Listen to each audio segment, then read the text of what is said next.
शहर के लोगों के विरोध और भाजपा के ही विधान परिषद सदस्य अरुण पाठक की पैरवी के बाद कानपुर नगर निगम द्वारा वसूले जा रहे मनमाने नामांतरण शुल्क में शासन के आदेश पर किरकिरी होने के बाद नगर निगम ने मुकदमे के जाल से सरकार को ठेंगा दिखाने तथा जनता की भावनाओं को कसने की तैयारी कर ली है।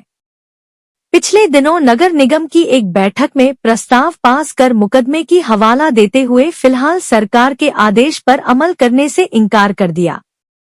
नगर निगम के इस फैसले से आम लोगों के साथ ही जनप्रतिनिधि भी आहत है। इस बार और बड़ा आंदोलन करने की तैयारी की जा रही है। प्रदेश में एक समान नामांतरण शुल्क लागू करने के लिए शासन की ओर से तैयार किए गए मानक उपविधि बाइलाज 2025 को नगर निगम में भी पेश किया गया, पर नगर निगम ने इस नीति को अभी लागू नहीं किया। इस पर नगर निगम का कहना है कि अभी इस मामले में मुकदमा चल रहा है और जब तक मुकदमा चलेगा तब तक नई नीति लागू नहीं की जाएगी। अब सवाल इस पर कई उठते हैं कि अगर मुकदमा चल रहा है तो राज्य सरकार द्वारा यह नीति लागू कैसे करी जा सकती है। वहीं अगर मुकदमा चल भी रहा है तो राज्य सरकार एक हफ्ते में मुकदमे को खत्म भी करा सकती है। अगर नगर निगम ने मुकदमा किया है तो उसको नोट प्रेस करके खत्म कर सकती है और अगर आम जनता ने किया है तो उसमें समर्थन करके खारिज कर सकती है।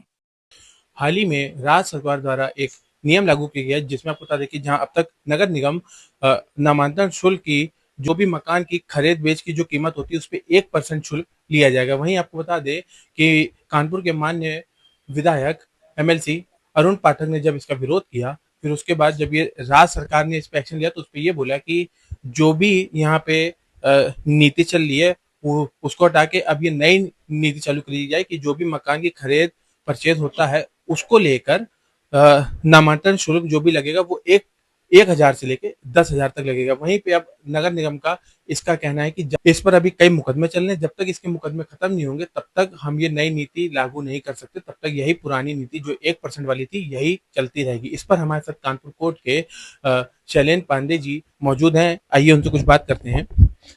जैसे कि अभी राज्य सरकार द्वारा एक नीति लागू करी गई है कि जो भी नामांतरण शुल्क होगा उसमें केवल 1,000 से लेकर 10,000 तक लगाया जाएगा। वहीं पे नगर निगम का ये कहना है कि इस पे अभी कई मुकदमे चल रहे हैं जिसको देखते हुए अभी नई नीति लागू नहीं कर सकते हैं। देखिए, इसका ऐसा है कि जो राज्य सरकार द्वारा शासनादेश जारी किया गया है वो नामांतरण का न्याय शुल्क जो है नामांतरण शुल्क जो है उसको 1 से 10,000 तक के लिए जारी किया गया है। अब रही बात कि पहले 1% लोग लेते चले आ रहे थे तो उसमें कई संस्थाओं ने और कई व्यक्तिगत लोगों ने मुकदमे दाखिल किए कि 1% नामांतरण शुल्क गलत है, ये जिसको लेकर ही राजाज्ञा जारी हुई। अब उन मुकदमों में कोई निषेधाज्ञा तो जारी हुई नहीं है, ना उसका मतलब है। उनका उद्देश्य भी यही था कि नामांतरण शुल्क कम किया जाए और राजाज्ञा भी जारी इसी के लिए। तो ये जो मुद्दा बहाना बना के लोग कह रहे हैं कि तब तक हम नहीं करेंगे, ये गलत है। राजाज्ञा को लागू करना राज्य सरकार का काम है। अधिवक्ता शैलेंद्र पांडे जी मौजूद थे जिन्होंने बताया कि ये सब राज्य सरकार अगर चाहे तो इसको जल्द से जल्द खत्म करा सकती है और नई नीति लागू कर सकती है। ये एक नगर निगम का अपने मन से लगाया हुआ एक नामांतरण शुल्क है जिसको वो खत्म करना नहीं चाहती है।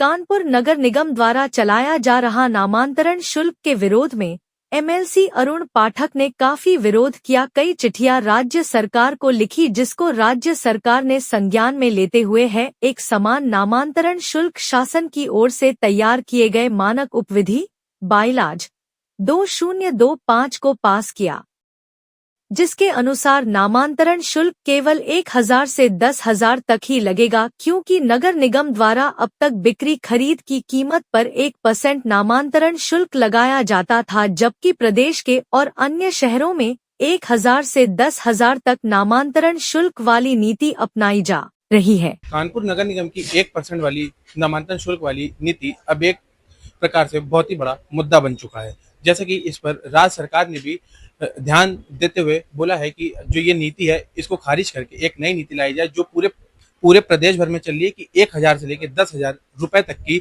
नामांतरण शुल्क लगे। उस पर भी नगर निगम ने एक बहाना देते हुए बोल दिया है कि इस पर अभी एक मुकदमा चल रहा है, जब तक वो मुकदमा चलेगा तब तक हम लोग पुरानी ही नीति का इस्तेमाल करेंगे, तब तक नई नीति नहीं अपनाई जाएगी। इस पर हमारे साथ बात करने के लिए समाजवादी पार्टी के आर नगर विधानसभा के विधायक अमिताभ बाजपेयी जी हैं, आइए उनसे बात करते हैं। विधायक जी, जैसे कि कानपुर शहर के वासियों के साथ इतने समय से ठगी हो रही है, उसको आप किस तरीके से देखते हैं? ये लगातार तानाशाहीपूर्ण तरीके से 1% नामांतरण शुल्क लिया जा रहा था। कई लोगों के माध्यम से ये बात जनप्रतिनिधियों तक आई। यहाँ तक कि सत्ताधारी दल के जनप्रतिनिधियों ने भी इस बात का विरोध किया और इसको उठाया, और हम लोगों तक ये बात आई। पूर्व पार्षद फोरम एक बनी है, उसमें कई सारे पूर्व पार्षद हैं, जानकार हैं, उन्होंने भी इस बात को उठाया, हम लोगों ने भी उठाया। और इस बार नगर निगम सदन में जब मुझे नगर विकास की कटौती पर बोलने का अवसर मिला, तो हम लोगों ने इस बात को बताया कि कैसे कानपुर शहर अकेला शहर है, अकेला नगर निगम है जिसमें इस तरह का शुल्क लिया जा रहा है, जबकि उत्तर प्रदेश के किसी और नगर निगम में इस तरह का कोई शुल्क 1% नामांतरण शुल्क नहीं लिया जा रहा है। आखिर सरकार ने संज्ञान लिया, उस शुल्क को उन्होंने रद्द कर दिया और ये निर्देश दिया कि जैसा सारे नगर निगम में होता है वैसे ही नियम कानपुर का नगर निगम भी बनाएगा। आज जैसे कि हम लोग ने वकीलों से भी बात करी, तो उनका भी यही कहना था कि नगर निगम अपनी मनमानी से टैक्स ले रहा है। ऐसा कोई भी नियम नहीं था कि 1% लगे, बट उनकी एक अपनी ही मनमानी चल रही है कि ये 1% वाली शुल्क की नीति वो लोग अपना रहे हैं। कई बार जो ये नगर निगम है वो अपने कुछ टैक्स तय कर स्वतंत्र होते हैं, हर टैक्स तय करे स्वतंत्र नहीं होते हैं। कई बार ये लोग कार्यकारिणी में कुछ पास कर लेते हैं, नगर निगम में कुछ पास कर लेते हैं, पर कोई भी चीज ऐसी जो गवर्नमेंट के जियो के खिलाफ हो उसको नहीं पास कर सकते। ये इसमें अगर कोई ऐसी अंधेरगर्दी चलेगी तो इसके खिलाफ लोग लामबंद होंगे, और सरकार ने संज्ञान ले लिया है। सरकार के निर्देश से बड़ा नगर निगम का कोई कानून नहीं हो सकता। आखिर में उत्तर सरकार का अधीन तो आते ही है, जो सरकार की नीति होगी उसके अनुसार चलना पड़ेगा। कार्यकारिणी सदन से पास करा के कोई नीति विरोधी काम नगर निगम कानपुर नहीं कर सकता। बहुत बहुत धन्यवाद। ये थे आर नगर विधानसभा के विधायक अमिताभ बाजपेयी जी, जिनका कहना है कि ये जो भी नीति थी ये एक खराब नीति थी शहरवासियों के लिए, और वहीं जो अब राज्य सरकार ने इस पर एक्शन लिया है ये बहुत ही अच्छा एक्शन है। कैमरा पर्सन हिमांशु के साथ कुशाल अवस्थी, निशंग न्यूज, कानपुर।